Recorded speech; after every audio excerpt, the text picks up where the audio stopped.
로마서, 서신서에도 역시 예수 그리스도의 죽음과 부활에 관하여 반복적으로 많이 기록이 되어 있습니다.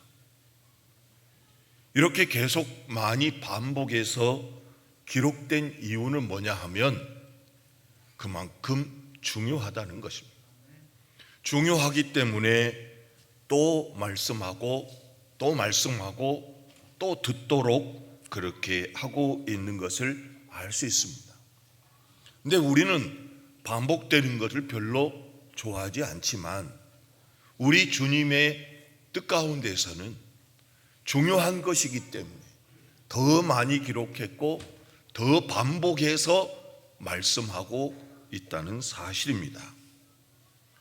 오늘 본문 말씀이 읽었던 요한복음 14장에서 16장에 보면 여기에 보면 연속적으로 성령에 관하여 보혜사에 관하여 4번이나 반복해서 말씀하고 있습니다. 반복하시는 이유는 바로 중요하기 때문이라는 것이죠. 여러분, 오병이어의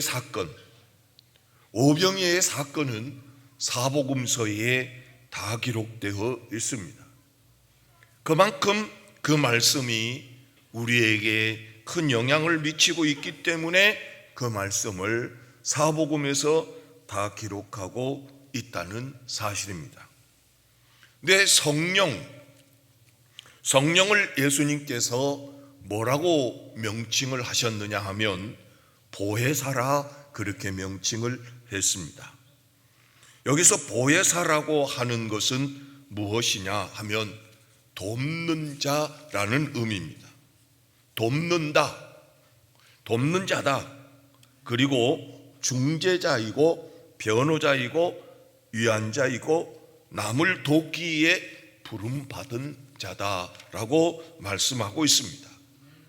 근데 이 성령을 보면 바로 저 구약에 태초 창조를 할 때부터 바로 천지 창조에 참여하였던 영이 성령인 것을 알 수 있습니다.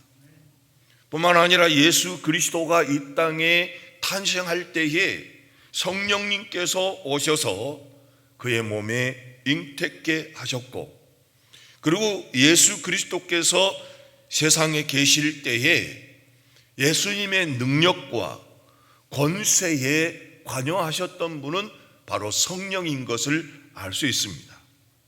성령님은 예수님이 십자가에 못 박히시고 무덤에 장사되었을 때에 그를 죽음에서 일으키시고 살리셨던 분은 하나님의 영이었음을 우리가 알 수 있습니다.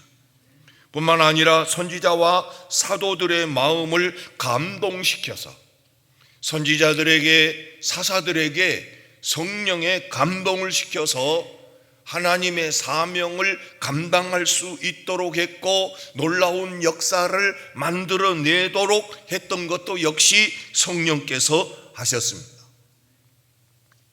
그리고 마가다락방에 120명의 성령이 임하셔서 교회의 교회를 탄생케 했던 것은 바로 이 성령님이었음을 우리가 알 수 있습니다. 그러므로 우리가 성령님이 아니었으면 예수 그리스도의 탄생에 문제가 있고, 그리고 성령님이 아니면 교회 탄생이 출발이 어려웠다고 볼 수 있겠습니다. 그래서 예수 그리스도의 탄생도 성령님의 역사고 교회의 탄생과 시작도 바로 성령님의 역사였음을 우리가 알 수 있습니다. 그러므로 성령님은 곧 예수 그리스도로서 또 하나님으로서 이 세상을 창조하시고 이 땅에 오신 분이 성령님인 것을 알 수 있습니다. 그리고 성령님이 계시기 때문에 우리는 바로 예수님을 구주라고 고백할 수 있고, 그 고백으로 인하여서 우리는 구원받는 주님의 자녀가 될 수 있음을 알 수 있습니다. 사랑하는 성도 여러분, 그러므로 예수 그리스도를 믿는 우리로서는 성령님의 은혜가 다른 어떤 은혜보다 크다는 사실을 깨닫는 저와 여러분이 되기를 주의 이름으로 축원합니다. 그렇다고 하면 오늘 본문 말씀을 통하여서, 오늘 본문을 통하여서 성령님이 어떤 분으로 우리에게 다가오고 계시는지 좀 더 구체적으로 말씀을 드리고자 합니다. 첫 번째로는 성령님은 보혜사로 오셨다라고 말씀드릴 수 있습니다.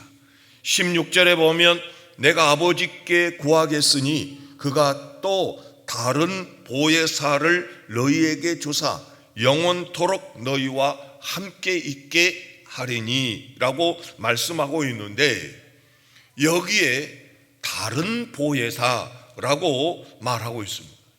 그러면 성령님은 보혜사이기는 보혜사인데 또 다른 보혜사가 또 있다라는 말이죠. 그 보혜사가 있기 때문에 성령님이 다른 보혜사가 되는 겁니다. 아까도 말씀을 드렸듯이 보혜사는 돕는 자이고 변호사이고 중재자이고 위로자이신데, 그분이 도대체 여 성령님 아닌 다른 보혜사는 누구냐? 그것은 바로 예수 그리스도를 말씀하고 있습니다. 예수 그리스도께서는 우리의 보혜사였습니다. 예수 그리스도는 이 땅에 오셔서 참으로 우리를 도와주셨습니다.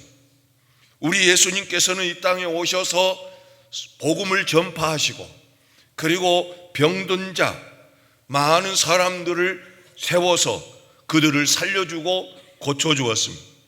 포도주가 모자라면 포도주를 만들어서 채워주시기도 했고, 또 그리고 배고플 때에는 오병이어와 칠병이어를 행하셔서 많은 사람들의 배고픔을 달래주기도 했습니다.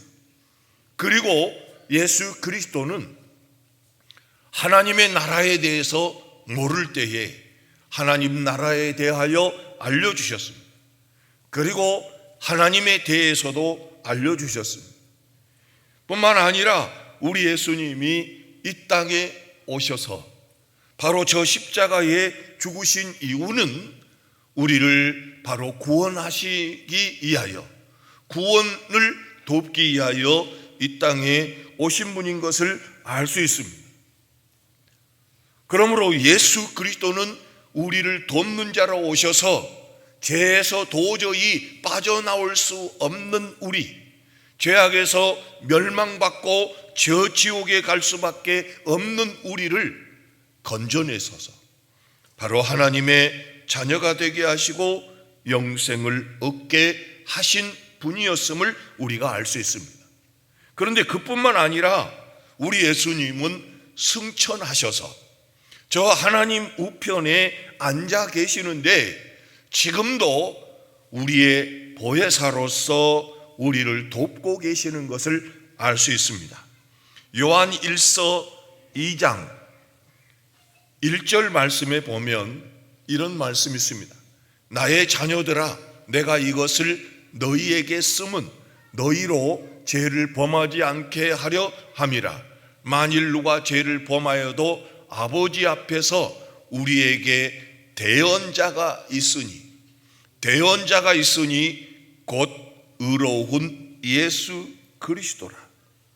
여기서 대언자라고 하는 이 말이 바로 보혜사라는 그런 뜻입니다. 그래서 대언자, 파라클레토스라고 하는 헬라어를 쓰고 있는데, 보혜사라는 말도 파라클레토스를 쓰고 있고 대언자로서의 파라클레토스를 쓰고 있습니다. 그렇기 때문에 우리 하나님께서는 하나님의 우편에 앉아서 만일 누가 죄를 범하여도 아버지 앞에서 우리에게 대언자가 있으니 곧 의로우신 예수 그리스도다.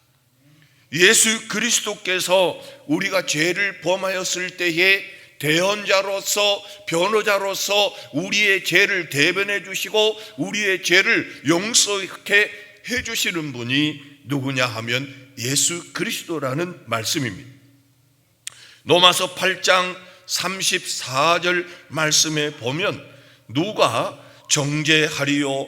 죽으실 뿐 아니라 다시 살아나신 이는 그리스도 예수시니 그는 우리의 하나님의 우편에 계신 자요 우리를 위하여 간구하는 자신이라.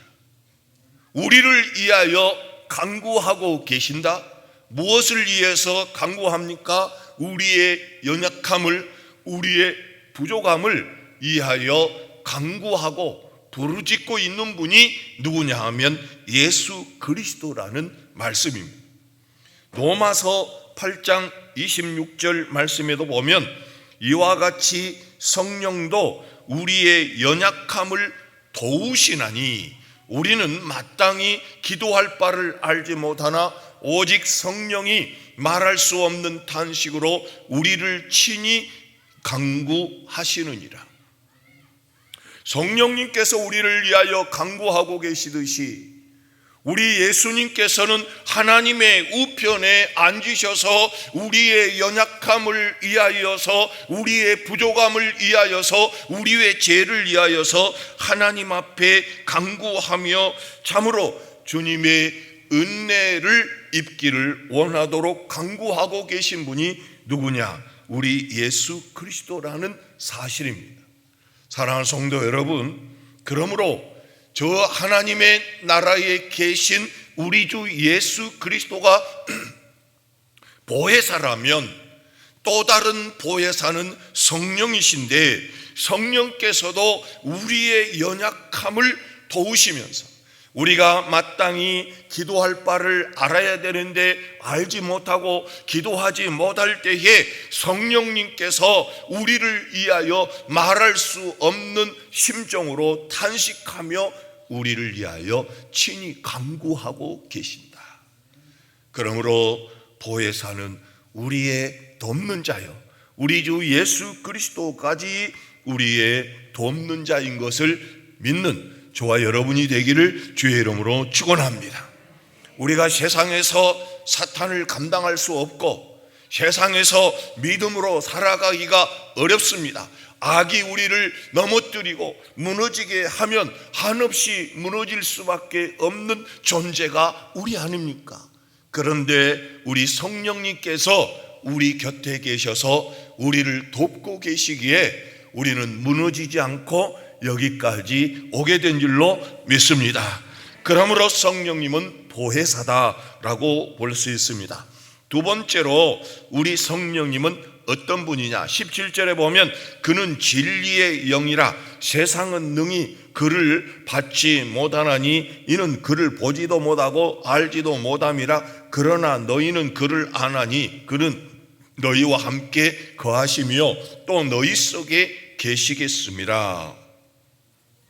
자, 더 나가서 25절부터 보겠습니다. 내가 아직 너희와 함께 있어서 이 말을 너희에게 하였거니와 보혜사 곧 아버지께서 내 이름으로 보내실 성령 그가 너희에게 모든 것을 가르치고 내가 너희에게 말한 모든 것을 생각나게 하리라. 평안을 너희에게 끼치노니 곧 나의 평안을 너희에게 주노라. 내가 너희에게 주는 것은 세상이 주는 것과 같지 아니하니라. 너희는 마음에 근심하지도 말고 두려워하지도 말라 그랬습니다. 여기에 말씀을 보면, 정리를 해보면 성령님께서는 우리의 보혜사로서 진리의 영으로 우리에게 오시는 데에 우리와 함께 하시며 우리 안에 들어오셔서 우리에게 모든 것을 가르쳐 준다는 겁니다. 여기서 모든 것을 가르쳐 준다라는 이 모든 것은 무엇을 말하느냐 하면 바로 예수 그리스도가 누구인가, 예수 그리스도가 왜 이 땅에 오셨는가, 예수 그리스도가 왜 십자가에 죽었는가, 예수 그리스도가 죽고 난 다음에 부활을 하셨는데 왜 부활하셨는가, 그리고 승천하셨다, 그리고 다시 오실 것이다. 이 모든 것을 누가 알려주느냐? 바로 이 성령께서 알려주신다는 겁니다. 더 나아가서 하나님이 누구인가? 더 나아가서 하나님의 나라가 무엇인가, 어디에 있고 우리가 어떻게 될 것인가, 이 모든 것들을 누가 가르쳐 주느냐 하면 바로 성령님께서 가르쳐 주시고 계신다는 겁니다. 더 나아가서 참으로 우리에게 생각나게 한다.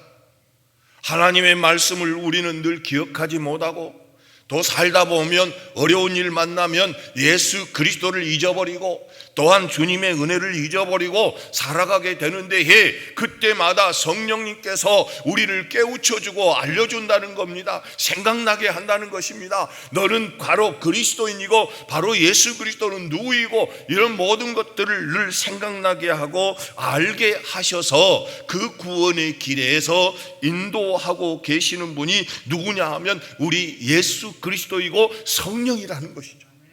성령님께서 우리를 알려주시고 생각나게 하시고 우리를 주님의 길로 갈 수 있도록 인도하고 계신 분이 누구냐? 성령입니다.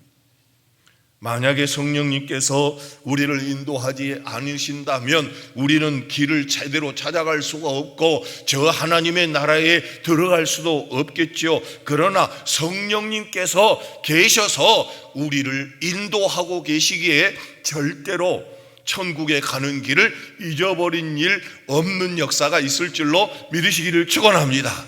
할렐루야.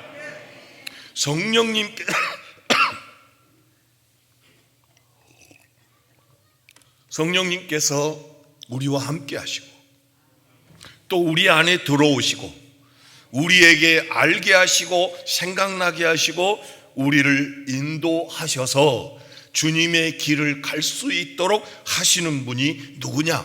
바로 우리 주 예수 그리스도일 뿐만 아니라 성령님이라는 것입니다. 그러니까 성령님이 계시기에 얼마나 귀합니까? 만약에 예수님이처럼 저 육신으로 이스라엘에만 계셨다고 한다면 우리는 참으로 예수 그리스도가 누구인지도 하나님이 누구인지도 하나님의 나라가 무엇인지도 영생을 얻는 길이 무엇인지도 알지 못하였을 텐데 성령께서 오심으로 영으로 우리에게 오셔서 우리와 함께 하시고 그것을 가르쳐주고 또 생각나게 하시고 주님의 길로 인도하고 계시기에 우리는 주님의 길을 가고 있는 것입니다. 고린도전서 2장 13절 말씀을 보면 그러나 진리의 성령이 오시면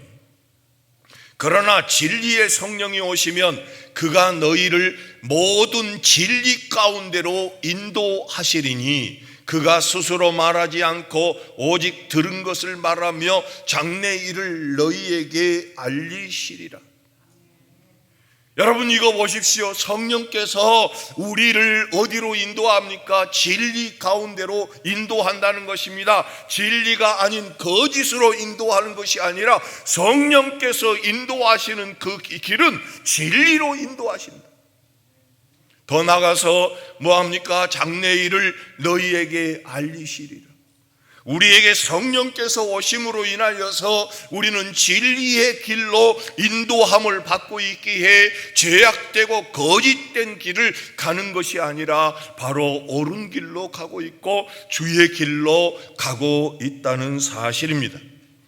고린도전서 12장 3절 말씀에 보면 그러므로 내가 너희에게 알리노니 하나님의 영으로 말하는 자는 누구든지 예수를 저주할 자라 하지 아니하고 또 성령으로 아니하고는 누구든지 예수를 주시라 할 수 없느니라. 여러분 성령이 아니고는 우리가 정말로 예수님을 알아볼 수 없다는 거예요. 그리고 예수님 앞에서 주님입니다, 주님께서 나를 위하여 죽으셨습니다, 이렇게 고백할 수도 없다는 사실입니다. 그러니까 성령의 은혜가 있기에 우리가 어떻게 됩니까? 누구든지 예수님을 주라고 할 수 없다는 겁니다. 어떤 분들은 성령 받았습니까? 라고 물어보면 잘 모르겠어요. 몰라요. 그런데 예수님이 누구입니까? 예수님이 나를 위하여 구원을 하신 구원자입니까? 그거 믿습니까? 그러면 믿습니다 그래요. 어떤 수염이 많이 길은 할아버지가 이렇게 긴 수염을 길고 있는데 어느 날 한 꼬마 녀석이 와가지고 할아버지 질문이 있어요. 그게 무슨 질문이냐? 뭘 물어볼 건데? 그랬더니 할아버지 그 수염 주무실 때에 이불 속에 넣고 자요? 이불 밖에다 놓고 자요? 아니 가만히 생각을 해보니까 아무리 내가 생각을 해봐도 수염이 밖에 있었는지 안에 있었는지 잘 모르겠다는 거죠. 그래서 저녁에 집에 가가지고 그 수염을 밖에다 내놨는데도 불편하고 안에 넣어놔도 불편하고 그럼 밤새도록 넣었다 뺐다 했다는 거죠. 사랑하는 성도 여러분, 예수 그리스도가 나의 구주라고 확실하게 고백할 수 있는 것은 여러분들에 의해서가 아니라 성령께서 우리에게 오셔서 예수 그리스도는 너의 구주라고 알려주었기에 그분을 바로 예수 그리스도로 고백하게 된 줄로 믿으시기를 주의 이름으로 축원합니다. 수염이 밖에 있느냐 안에 있느냐 그거 상관없이 수염이 달려있는 것은 사실이고 우리가 예수 그리스도가 바로 나의 구주라고 확실하게 믿는 사람이라면 그분은 성령이 이미 그 안에 들어와 계신 줄로 믿으시기를 주의 이름으로 축원합니다. 어떻습니까? 여러분은 예수님이 그리스도인 걸 믿습니까? 나의 구주인 것도 믿습니까? 그러면 성령 받은 거잖아요. 할렐루야. 자, 우리 옆에 사람과 한번 인사하겠습니다. 집사님, 권사님은 성령 받았습니다.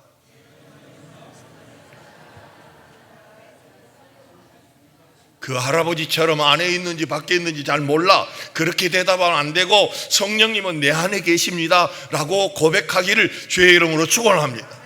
아이고 집에 가서 자보고 그렇게 할아버지가 대답을 했는데 그렇게 하면 안 된다는 걸 내가 성령님이 안에 계신지 밖에 계신지 가서 물어보고 해보겠다 그런 대답은 하지 마시고 성령님은 내 안에 계십니다 확실하게 답하기를 주의 이름으로 축원합니다. 로마서 8장 14절로 17절 말씀에 보면 무릇 하나님의 영으로 인도함을 받는 사람은 곧 하나님의 아들이라. 너희는 다시 무서워하는 종의 영을 받지 아니하고 양자의 영으로 받았으므로 우리가 아빠 아버지라 부르짖느니라. 성령이 친히 우리의 영과 더불어 우리가 하나님의 자녀인 것을 증언하시나니 자녀이면 또한 상속자 곧 하나님의 상속자요 그리스도와 함께 한 상속자니 우리가 그와 함께 영광을 받기 위하여 고난도 함께 받아야 할 것이니라. 자녀이면 또한 상속자 곧 하나님의 상속자요 그리스도와 함께 한 상속자니. 자, 하나님의 영을 받은 사람은 하나님의 자녀가 된 것이고 하나님의 상속자가 된 것입니다. 그러므로 분명히 하나님께서 여러분들에게 하나님의 나라를 주신 것을 확신하시기를 주의 이름으로 축원합니다. 이미 성령이 우리 안에 들어온 자는 바로 하나님의 자녀가 되었고 하나님의 영생을 가진 자이고 하나님의 나라를 기업으로 받을 자가 되었기에 바로 하나님의 나라는 내가 갈 것이고 내가 갈 수 있는 곳이라는 사실이죠.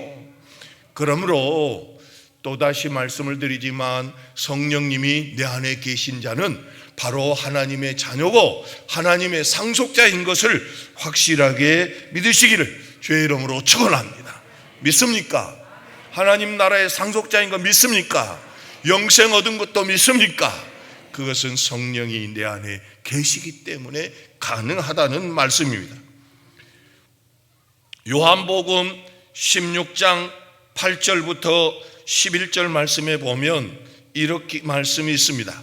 그가 와서 죄에 대하여, 여기서 그가는 성령께서 와서 죄에 대하여, 의에 대하여, 심판에 대하여 세상을 책망하시리라. 죄에 대하여라 함은 그들이 나를 믿지 아니하며, 의에 대하여라 함은 내가 아버지께로 가니 너희가 다시 나를 보지 못하며, 심판에 대하여라 함은 이 세상 임금이 심판을 받았음이라. 여러분, 성령께서 오시면 죄에 대해서도 말씀을 하시고 의에 대해서도 말씀을 하시고 심판에 대해서도 우리에게 말씀하시고 깨닫게 한다는 거죠. 한 목사님도 그랬지만 저 역시 어렸을 때에 철야기도 시간에 성령을 받고 났더니 내가 그렇게 죄인인 것을 그때 깨달았습니다. 내가 주님 앞에 너무나 부끄럽고 너무나 어리석은 자였고 미련한 자였다는 것을 알았습니다. 그때의 성령이 나에게 임하여서 내 죄가 얼마나 무거운지를 깨닫게 되어서 밤새도록 울었습니다.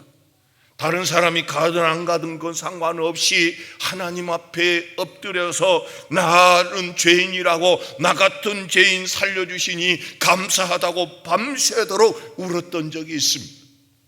왜 그러느냐 하면 성령께서 오시면 죄가 무엇인 것을 알게 하고 의가 무엇인지를 알게 되고 그리고 심판이 어떻게 심판을 받을 것이라는 것을 확실하게 알려주고 깨닫게 해주기 때문에 바로 그 성령이 임하셨기에 내가 죄가 깨달아졌고 바로 심판대에 앞에 설 것을 생각하니 주님의 은혜가 아니면 안 되는구나 생각하니 너무너무 주님 앞에 부끄러웠던 그 밤이 있었기에 이 자리에까지 온 줄로 믿으시기를 주의 이름으로 축원합니다. 사랑하는 성도 여러분, 여러분들도 성령이 더 충만하셔서 죄가 무엇인가를 깨닫고 의가 무엇인지를 깨닫고 심판이 어떻게 올 것이라는 것도 깨닫고 아는 자들이 되기를 주의 이름으로 축원합니다. 자, 이렇게 성령으로 말미암아 이런 놀라운 은혜가 있지만 성령께서 우리에게 또다시 임하면 또 어떤 일이 일어나느냐? 첫 번째로 보면 성령의 능력이 우리에게 임한다는 겁니다. 이 능력은 어떤 능력이냐 하면 세상을 이기는 능력이요, 담대해지는 능력이요, 믿음이 확실해지는 능력이고 참으로 연약한 것 같지만 강한 자가 되는 놀라운 능력인 것을 우리가 알 수 있습니다. 신약 성경 시대에, 신약 시대에 보면 많은 사람들이 예수님에 대해서 잘 몰랐습니다. 그 사람들에게는 성경이 없었습니다. 적어도 한 100년 정도에 됐을 때에 신약 성경 몇 개 나왔는데 그 신약 성경 그거 가지고 우리 개개인에게 이렇게 잘 제본되어져 가지고 우리에게 전달된 것이 아니라는 거죠. 그때는 성경 몇 사람만 가지고 그걸 돌려보고 교회 돌려서 보는 그때인데 어떻게 그들이 성경을 알 수 있고 어떻게 예수님을 알고 하나님을 알 수 있는가? 그런데도 불구하고 그들은 어땠습니까? 확실했습니다. 그들에게는 용기가 있었습니다. 그들은 담대했습니다. 그들은 찬송했습니다. 그들은 어떤 어려움이 있어도 그들은 확실하게 그리스도를 증언하는 자들이었습니다. 예수 그리스도를 잘 모르는데도, 예수 그리스도를 잘 알지 못하는데도 불구하고, 우리처럼 자료가 없음에도 불구하고 예수 그리스도를 확실하게 알았고 그들은 하나님을 제대로 알았습니다. 하나님도 제대로 알고 예수 그리스도를 제대로 알고 더 나아가서 그들은 어떤 상황 속에서도 굴하지 않는 담대함을 가지고 있었습니다. 가난 속에서도 찬송했고 고난과 고통 속에서도 찬송하며 죽음 앞에서도 굴복하지 않았습니다. 뜨거운 기름 솥에다가 튀겨도 그들은 예수 그리스도를 확실하게 믿었습니다. 불로 태워서 그들을 죽여도 그들은 그 앞에서 신앙의 굴복을 하지 않았습니다. 뿐만 아니라 톱으로 몸을 썰어도 저 단두대 앞에서 놓고 목을 놓고 그 목을 잘라도 그들은 예수 그리스도만큼은 확실하게 알았고 예수 그리스도의 구원에 대한 확신이 그들에게 있었다는 것입니다. 우리처럼 잘 몰라요. 우리는 창세기도 알고 계시록도 아는데 그 사람들은 창세기도 없었고 계시록도 없었습니다. 그들의 손에는 없었다 그 말이죠. 그리고 로마서 이후로는 그 후로 나왔어요. 성경이 그들에게 없었음에도 불구하고 그들은 하나님을 제대로 알았고 예수 그리스도를 제대로 알았고 구원이 무엇인가를 확실하게 알았다는 것입니다.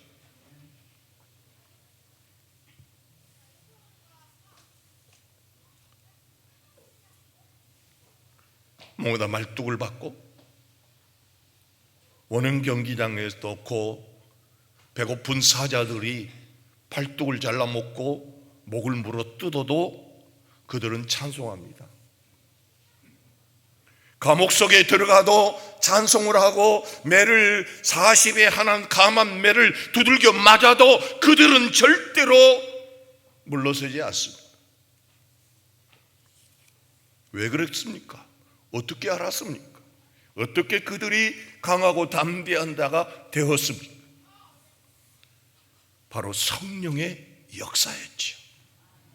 성령께서 그들 안에 계시면서 그들을 붙잡아 주었고 성령께서 그들에게 능력을 주고 성령께서 그들에게 믿음을 주고 성령께서 그들에게 확신을 주므로 세상의 환난이 세상의 고통이 그들을 무너뜨리지 못했다는 것.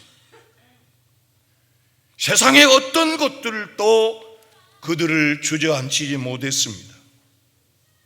그것은 성령께서 그들을 사로잡고 그들을 붙잡고 능력의 사람, 믿음의 사람, 권세의 사람이 되도록 하였기에 그들은 승리의 삶을 살았던 것을 알 수 있습니다. 예수님의 제자들이 어떤 사람들입니까? 예수님이 죽는다 그러니까 다 도망가 버렸습니다. 잡혀간다 하니까 다 도망갔습니다. 그리고 예수님이 십자가 진다고 하니까 그냥 어떤 사람들은 어떤 제자는 혼입을 둘러쓰고 알몸으로 도망가다가 혼입을 둘러쓰고 도망가기도 했고 문 걸어 잠그고 무서워서 벌벌 떨면서 문에서 나오지도 않던 그런 사람들이었습니다.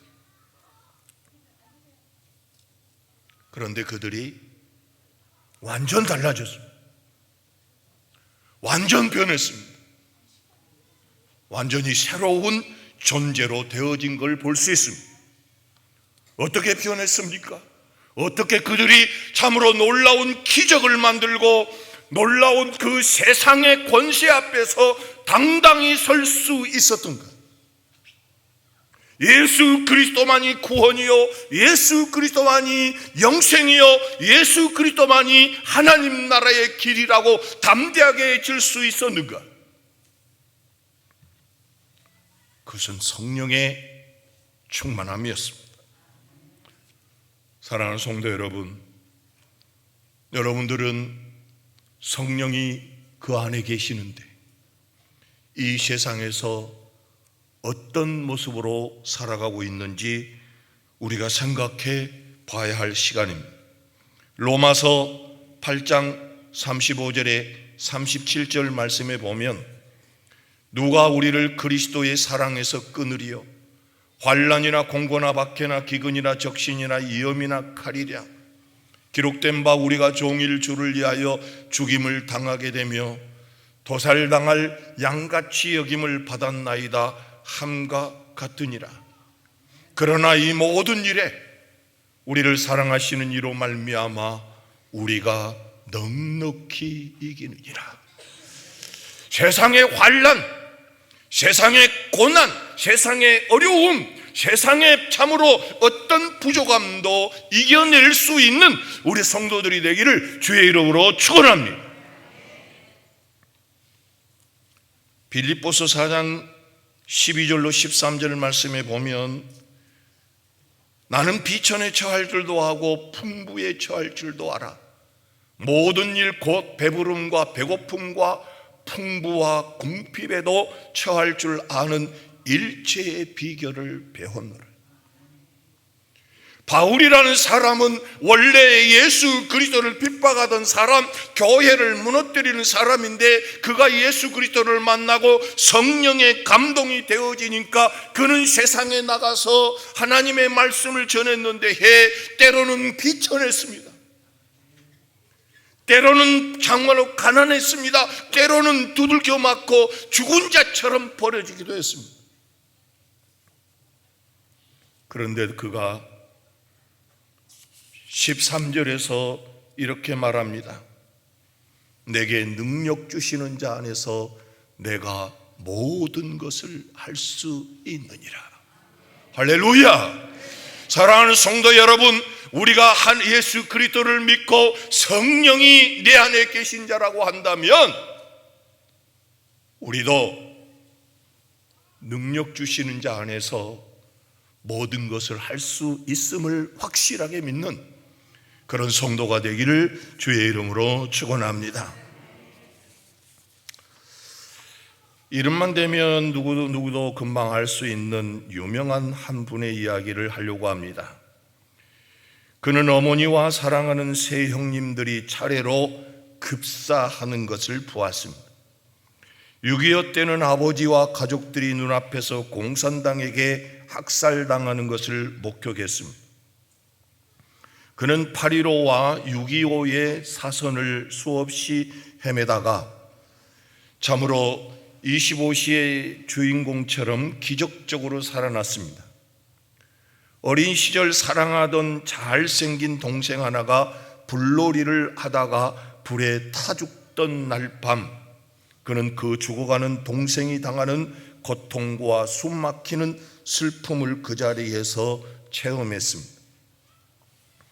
또한 동생 하나가 집 근처 벌목 현장에서 놀다가 나무에 치여 죽는 것을 눈으로 목격했습니다. 몇 해 전에는 고등학교 교감으로 봉직하던 착한 동생이 10살에서부터 16살까지 줄줄이 있는 딸 넷을 남겨놓고 간암으로 죽는 것을 보았습니다. 그 후 1년이 지난 후에는 딸이 이 암으로 157일 동안 고통을 겪다가 두 어린 딸을 부탁한다는 말을 남기고 죽는 참혹한 비극을 당했습니다. 그 다음에는 동생과 재수가 죽고 막내 동생은 강경화로 시한부 인생을 살고 있습니다. 고아원을 차려야 할 정도로 모두가 자녀들을 맡기고 떠났습니다. 그가 이 이야기를 글로 썼을 때에 환갑을 맞는 나이였습니다. 얼마나 기가 막힌 상황입니까? 만약 우리가 그분이 겪는 사건을 하나라도 겪었다고 한다면 주눅이 들 것입니다. 절망하고 주저앉았을 것입니다. 낙심하고 참으로 포기할 수밖에 없는 그런 일들이 있을 수 있는 것이죠. 그런데 그는 이렇게 고백합니다. 정직하게 고백하면 나는 하나의 얼굴로는 웃고 다른 얼굴로는 운다. 내 영은 주님을 찬양하고 기뻐하고 감사하며 깊은 곳에서 샘물같이 환희가 솟는다. 그러나 다른 마음의 하나에서는 비가 끊임없이 내리고 있다. 옆을 보면 정신착란증에 걸릴 것 같고 이를 보면 현기증이 난다. 내 안을 들여다보면 죄와 추한 것들이 있고 과거는 해안과 슬픔뿐이요 미래는 안개처럼 불확실하고 불안하다. 그러나 나는 주님만 바라보아야 한다. 과거는 아무리 더럽고 아프고 서러워도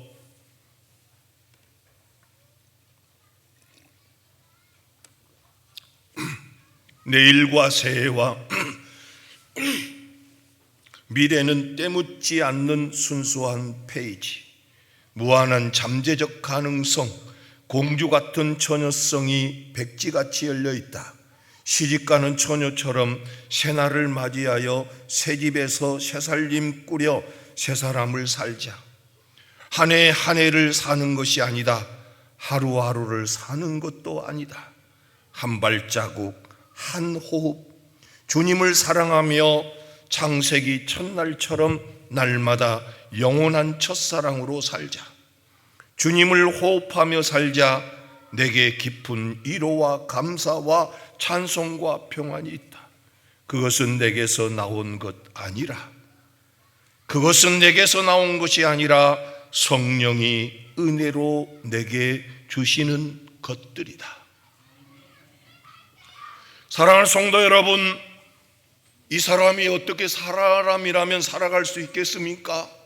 그러기에 한쪽에서는 울고 한쪽 마음에서는 비가 내린다 그랬습니다. 그에게 고통이 가득가득 쌓여 있었던 것이죠.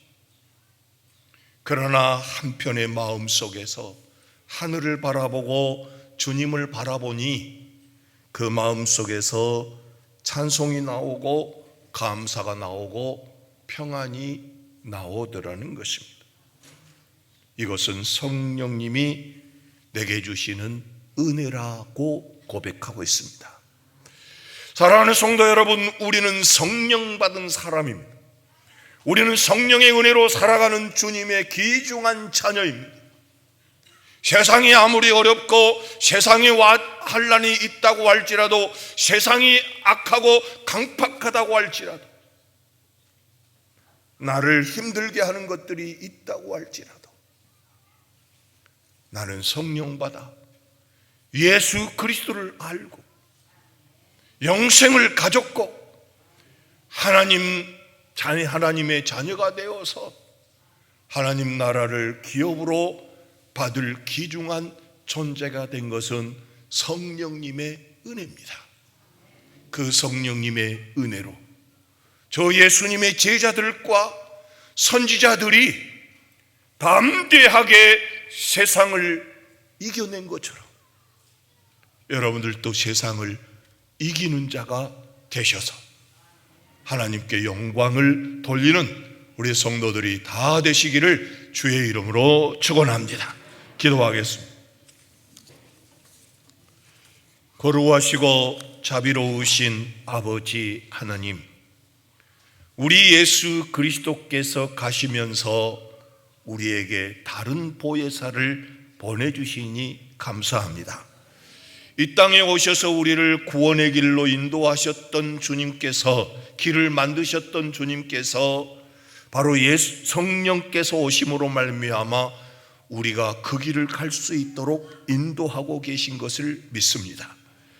우리 하나님께서 예수 그리스도를 나에게 알려주셨고, 저 구원에 대한 진리도 알려주셨고, 하나님이 누구인가, 저 하나님의 나라는 어떻게 가는가를 알려주셔서 감사합니다.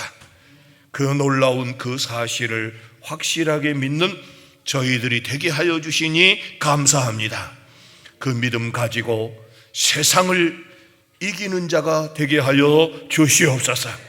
환난과 걱정과 근심과 염려가 우리에게 있다고 할지라도 저 제자들이 성령으로 담대하였던 것처럼, 선지자들이 참으로 말씀의 능력으로 살았던 것처럼 저희들도 말씀으로 살게 하시고 성령의 능력으로 살아가는 우리가 되게 하여 주시옵소서. 우리 주님께서 우리 안에서 역사해 주실 줄로 믿고 예수 그리스도의 이름으로 간절히 기도하옵나이다. 아멘.